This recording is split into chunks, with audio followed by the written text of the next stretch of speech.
Hello दोस्तों, कैसे हैं आप। उम्मीद करती हूँ आप सभी बहुत अच्छे होंगे। चलिए जानते हैं अपनी आज की कहानी के बारे में। दोपहर के खाने के बाद सविता जी थोड़ा सुस्ताने जा ही रही थी कि बहू रितु का कॉल आ गया था।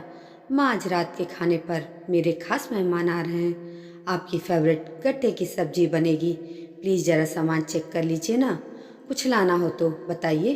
गट्टे की सब्जी यानी कि सविता जी के जादुई हाथों का स्वादिष्ट करतब घर की हर दावत में यह खाने की मेज की शोभा बढ़ाती है, तो बाहर पार्टी में उनसे इसे ही बनाने का अनुरोध होता है। स्टोर में सामान देखते हुए उन्हें यह सोचकर संतोष हो रहा था कि 2 महीने पहले ही ब्याह कर आई बहू को इसी बहाने अपनी खास डिश सिखाने का मौका मिलेगा। बेडरूम में जाकर लेटी तो आंख लग गई। शाम की चाय पीकर ड्राइंग रूम ठीक किया और तैयार होकर रितु का इंतजार करने लगी। नियत समय पर रितु आई और 10 मिनट में किचन में आती हूँ माँ कहकर कमरे में चली गई। इसी बीच सविता जी दिया बत्ती करने भगवान के सामने अलत्ती पलत्ती मारकर बैठ गई, मगर मन रसोई में ही अटका पड़ा था और कान इंतजार कर रहे थे रितु की पुकार का। माँ, कहाँ हैं आप?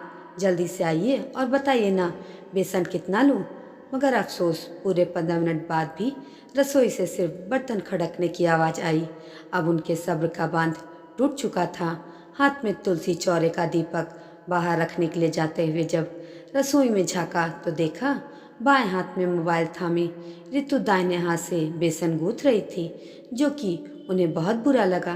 किसी तरह अपने कमरे की ओर लौटते हुए उन्हें याद आया कि पिछले 2 महीने में रितु से नए मोबाइल से संबंधित ढेर सारी जानकारियां हासिल करते हुए न तो उन्हें किसी तरह की बेइज्जती का एहसास हुआ और न ही उनका अहम आहत हुआ। फिर भी आज उनके साथ यह सब क्यों? बहू उनके पास आकर नहीं कह पाई कि माँ, मुझे बनाना सिखा दीजिए। नई पीढ़ी द्वारा सुविधा से हासिल स्वावलंबन की इस नई सोच से वे बेहद आहत और स्तंभ हुई।